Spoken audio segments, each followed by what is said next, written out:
Hey John, so there's a couple of things I'd like you to work on your ground stroke, so we'll watch just a few in normal motion. Alright, so looking at your forehand, let's look at your preparation. Alright, so you want to take notice, are you shuffling, are you split stepping, and how does your racket look when you take it back?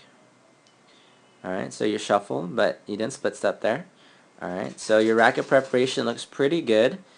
Your shoulders are turned and your racket is up, which is nice. Alright, so let's move along. Alright, so do you transfer your weight? Let's see. Alright, you take a step in, which looks really nice. Okay, you plant your foot and you drop your racket head below your wrist. So that's very nice. Alright, your eyes are on the ball. Alright, let's see where you make contact though. Alright, so if you look right here, alright, your contact point is pretty good. It's out in front of your body and your arms extended for the most part. I still think you could extend just a little bit more to get a little more power. And I want you to look at your racket face. Where is it facing? It's kind of facing up, right? Most likely the ball will fly out. So you want to make sure that your racket face is perpendicular up and down when you hit the ball. Okay? And now let's see your follow through. Where does it go? Okay, it goes high, but then it starts to go down to your side like this. When you finish, you want to make sure your knuckles are close to touching your ear. Alright, so let's move along to your backhand now. Alright, do you shuffle and do you split step? You shuffle. Okay, forgot a split step on that one. Alright, let's see the take back now. Alright, your shoulders are turned nicely. Good. Do you drop your racket head below your wrist? Okay, if you look right here, it's a little bit, okay, you don't really drop it too much. I think you could drop it a little bit more so that you can get under the ball a little better.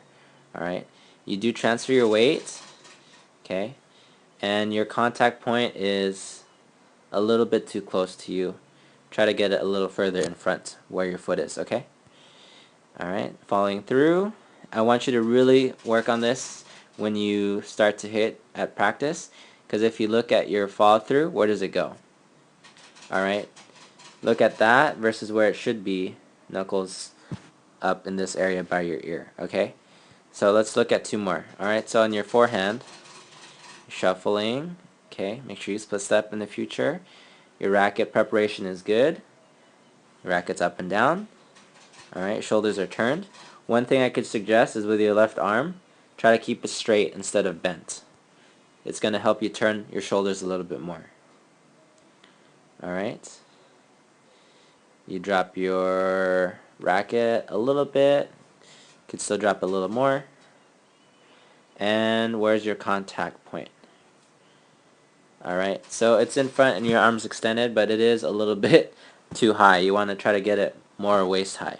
Alright, so if it's something like that, you want to try to move in and take it off the rise. Alright, but that was probably a tough feed on my part. Okay? And the last shot is your backhand. Alright, so your shoulders are turned well. Okay, if you look at your racket again, it's not really that low, so drop the head more. Alright, and stepping forward, you transfer your weight, and your contact is a little bit too far back. Alright, so let's kind of review.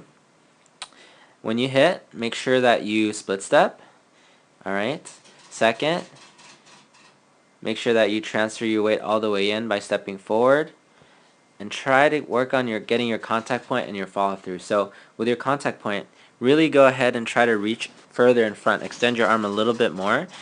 And the main thing to focus on is probably your follow through to make sure that you always end up high and not finish by your side. Okay, so work on those few things when you start to practice again.